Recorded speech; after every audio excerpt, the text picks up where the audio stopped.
ഇനി ഇന്നലത്തെ സംസ്ഥാനത്തെ കനത്ത മഴയിൽ ഏറ്റവും കൂടുതൽ മഴ ലഭിച്ച സ്ഥലങ്ങൾ ഏതൊക്കെയാണെന്ന് ഹിമഹരിദാസ് പറയും. വടക്കൻ കേരളത്തിൽ ശക്തമായ മഴ തുടരുകയാണ്.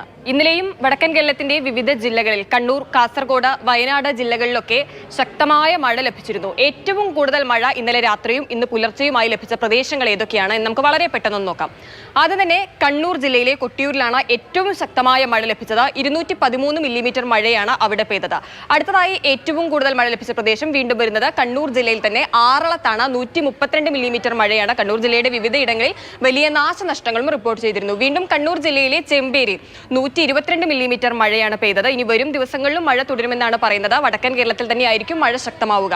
അടുത്തതും കണ്ണൂർ ജില്ലയിലെ പുളിങ്ങും 108 മില്ലിമീറ്റർ മഴയാണ് അവിടെ പെയ്തത്. പലയിടങ്ങളിലും വലിയ നാശനഷ്ടങ്ങളും വെള്ളം കയറുകയൊക്കെ അങ്ങനെ അത്തരത്തിൽ നാശനഷ്ടങ്ങൾ റിപ്പോർട്ട് ചെയ്തിട്ടുണ്ടായിരുന്നു. അടുത്തതായി കണ്ണൂർ ജില്ലയിലെ അത്തിക്കൽ 96 മില്ലിമീറ്റർ മഴയാണ് അവിടെ പെയ്തത്.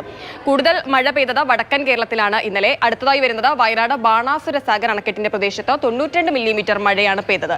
ഇത്തരത്തിൽ വടക്കൻ കേരളത്തിലേക്ക് മഴ ശക്തി പ്രാപിക്കുകയാണ്. ഇനി ഓണം നാളുകളിലും വടക്കൻ കേരളത്തിൽ മഴ തുടരുമെന്ന് തന്നെയാണ് കാലാവസ്ഥാ നിരീക്ഷണ കേന്ദ്രത്തിന്റെ മുന്നറിയിപ്പ്. അപ്പോൾ ജാഗ്രതയോടെ ഇരിക്കുക.